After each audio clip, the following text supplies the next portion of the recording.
Bayangin, kalian habis nabung berbulan-bulan lamanya, nahan jajan, bahkan mungkin sampai rela lembur demi bisa check out konsol impian kalian. Gak lama habis check out barangnya dateng, langsung bikin kalian semuanya baru ya, jujur teman-teman ya, wangi plastik baru, terus feeling pas brewek plastik luarnya, pasti satisfying banget loh ya. Nice. Rasa menangnya kayak kita habis berhasil ngalahin bos susah di Sekiro sih pastinya. Dengan penuh rasa bangga, kalian ambil deh handphone, terus foto deh barang yang udah kalian idam-idamkan dari lama itu buat di-share ke sosial media. Dengan niatan, mungkin cuma berbagi kebahagiaan. Setelah itu gak lama, ada notifikasi masuk yang isinya jelek, mending rakit PC, atau nambah 1 juta dapet yang lebih bagus. Seketika, mungkin rasa bahagia kalian ngedrop, teman-teman. Rasa happy kalian berubah seketika jadi rasa ragu. Terus malah mempertanyakan diri sendiri, apa aku salah beli ya?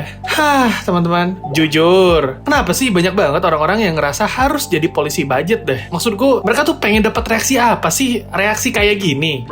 Aku lihat-lihat sih sebenarnya orang-orang kayak gini tuh nggak pengen-pengen banget gitu bantu kalian dapat barang terbaik. Aku malah ngerasanya mereka ini kayak gini ya jelas karena mungkin merasa superiority complex gitu. Kira-kira apa itu superiority complex? Ku jelasin dikit aja. Kalau dari Google sih, superiority complex itu adalah sebuah perilaku seseorang yang sangat percaya bahwa dirinya lebih unggul dari orang lain di sekitarnya. Intinya mah ngerasa paling jago, hebat, dan pinter, tapi mungkin di kepala dia sendiri doang. Nah, teman-teman, buat orang-orang yang kayak gitu tuh, pengetahuan mereka soal spek hardware, mereka jadiin senjata buat ngerasa lebih pinter dari orang lain gitu ya. Mungkin mereka bakal ngerasa semaskulin Kazuma Kiryu, atau mungkin Toji Fushiguro ya.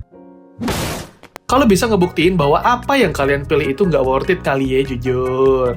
Padahal, menurutku ada salah satu hal yang penting dari diskusi mendang-mending ini gitu, teman-teman ya. Ini yang mungkin seringkali luput kali ya dari perhatian para polisi budget gitu. Yaitu apa, teman-teman?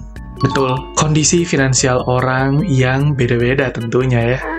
Gampang memang teman-teman ngetik nambah 500.000 doang ya, nambah dikit aja kok, bisa kok. Tapi sebenarnya mungkin buat sebagian orang nambah 500.000 itu bisa jadi mereka nabung lagi dan lembur lagi ya kan? Atau mungkin memang di situ mentok batas finansialnya kan, kita mah nggak ada yang tahu ya teman-teman ya. Nah, yang namanya memaksakan standar ke orang lain itu sebenarnya menurutku sih tindakan yang agak lain alias kurang empati teman-teman ya. Ini tuh kayak kalian lagi semisal jajan tempe mendoan gitu ya teman-teman, terus tiba-tiba ada orang datang bilang, sekedar mengingatkan, mending makan salad deh, lebih ada gizinya. Padahal mungkin kalian cuma lagi pengen makan mendoan aja, tanpa harus di ini-iniin banget gitu ya, jujur. Tanpa disadari, mungkin efek domino dari mendang-mending ini jadinya kerasa banget loh ya. Malah sampai bisa jadi elitis yang nge-gatekeep juga.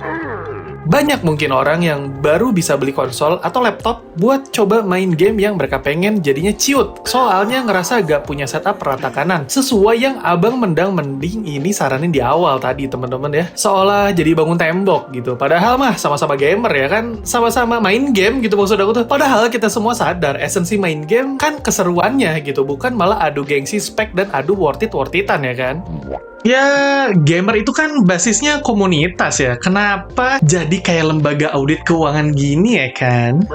Kalau komunitas, ya harusnya welcome sama orang baru. Komunitas itu bertahan dengan adanya regenerasi, bukan malah bikin orang ngerasa ragu dan salah sama pilihannya. Kalau kayak gini terus mah, yang ada gaming yang awalnya bisa jadi sarana kabur dari kenyataan, yang jelas mumet banget ya, namanya real life sucks teman-teman, malah jadi sumber mumet baru gitu, gara-gara tuntutan orang yang gak ada habisnya soal mendang-mending ini. Dan kalau ngomongin soal mendang-mending, aku pun dulu pernah ada gitu di posisi itu. Dulu mikir ribet banget soal hardware lah, soal spek, dan lain sebagainya. Tapi kayaknya makin sini seiring berjalannya waktu, aku malah sadar satu hal, bahwa ya, setup gaming terbaik adalah yang bisa kalian miliki dan nikmati sekarang, teman-teman.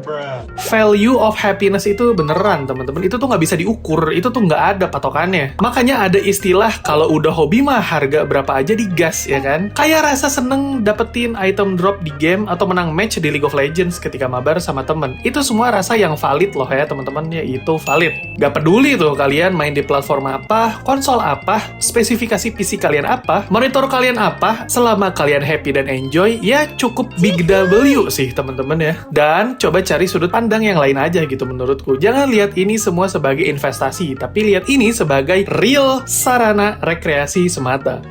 Gamer tuh sebenarnya nggak butuh-butuh banget gitu polisi budget atau orang mendang-mending ini gitu ya. Ya atau apapun itulah kalian sebut ya, abang-abangan elitis, apapun itulah ya. Yang gamer butuhin mungkin lebih banyak teman mabar yang bisa suruh-suruan bareng aja sih gitu menurutku ya. Kayak semisal teman push rank di League of Legends, atau mungkin teman bertahan hidup di game Project Zomboid, sampai ke teman hunting di Monster Hunter. Karena intinya sebagus dan sedewa apapun PC yang kalian punya, mungkin kalau kalian nggak punya teman mabar buat sekedar seru-seruan, ya semuanya bakal tetap hampa ya teman-teman ya. Jadi sekali lagi buat para mendingers ya teman-teman ya, mungkin niat kalian baik gitu ya, mungkin niatnya baik gitu ya buat niatan ngasih edukasi soal produk atau barang, tapi coba lain kali dilihat dulu sikonnya gitu, situasi dan kondisinya dulu. Kalau ada yang nanya, guys mending mana ya, A atau B, nah boleh deh kalian kasih saran atau masukan. Jangan tiba-tiba datang ngomen ke sebuah postingan orang yang lagi sumringah, entah itu abis ngepost konsol barunya atau mungkin PC rakitan barunya. Cukup kasih apresiasi simple aja, selamat bro akhirnya kebeli, atau wih keren ya jujur konsolnya semoga awet. Nah kan cukup kayak gitu ya. Terus gimana menurut kalian soal fenomena mendang-mending ini teman-teman? Apa di antara teman-teman pernah ngalamin hal serupa? Atau mungkin jangan-jangan kalian loh ya jadi salah satu pelakunya? Hayo mari diskusi sehat kita di kolom komentar ya.